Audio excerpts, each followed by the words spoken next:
আমি সব সহ্য করতে পারি, কিন্তু কম্বলের ভিতরে পা দিলে আমি সেই গন্ধ সহ্য করতে পারি না।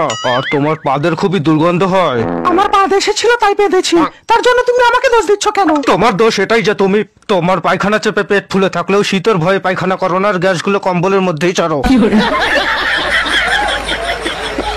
ভবিষ্যতে আর কোনোদিন তোমার পা দিলে কম্বলের ভিতরে তুমি পাতবে না। তুমি বা তোমার মা পাদলে তখন তোমাদের নাকে গন্ধ লাগে না?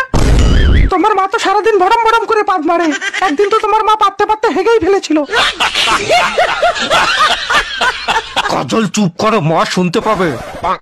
আমি পাদলে দুর্গন্ধ হয়, আর তোমার মা পাদলে কি গোলাপের গন্ধ হয়? থামলে কেন? মারো, আরো মারো।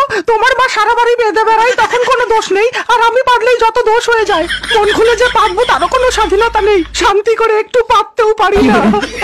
একটু পাতবো তাও যত দোষ। খুব খিদে পেয়েছে মা, কি খাবো? খৈনি খাবে বাবা? খৈনি খাবো? কি মজা কি মজা! আমার না চুন দিয়ে খৈনি খেতে খুব ভালো লাগে। সুটিয়ে লাল করে দেবো, নোংরামি বার করে দেবো।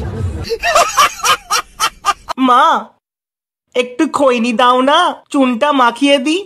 দিচ্ছি বাবা, আগে আমি খেয়ে নি। মা তুমি আমার দোয়ার নাম করে নিজে মেরে দিচ্ছ।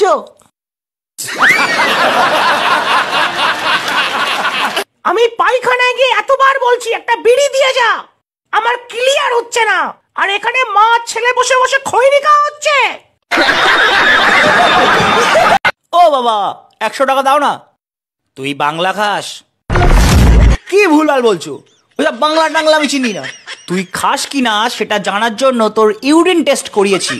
ডাক্তার কি বললো জানিস? তোর শরীরে রক্ত কম, বাংলা বেশি। শালা বাবা তো মানুষ হয়ে গেছে। বললো না? শালাটাকে আজ কে ফোন করেছে? আরে কেউ না, রং নাম্বার। ফোনটা তোল। আরে উত্তম, আজ তোর বাংলা খাওয়ানোর পালা ভাই। তাড়াতাড়ি 10টা বাংলা নিয়ে চলে আয়, বাদাম আমি নিয়ে চলে এসছি।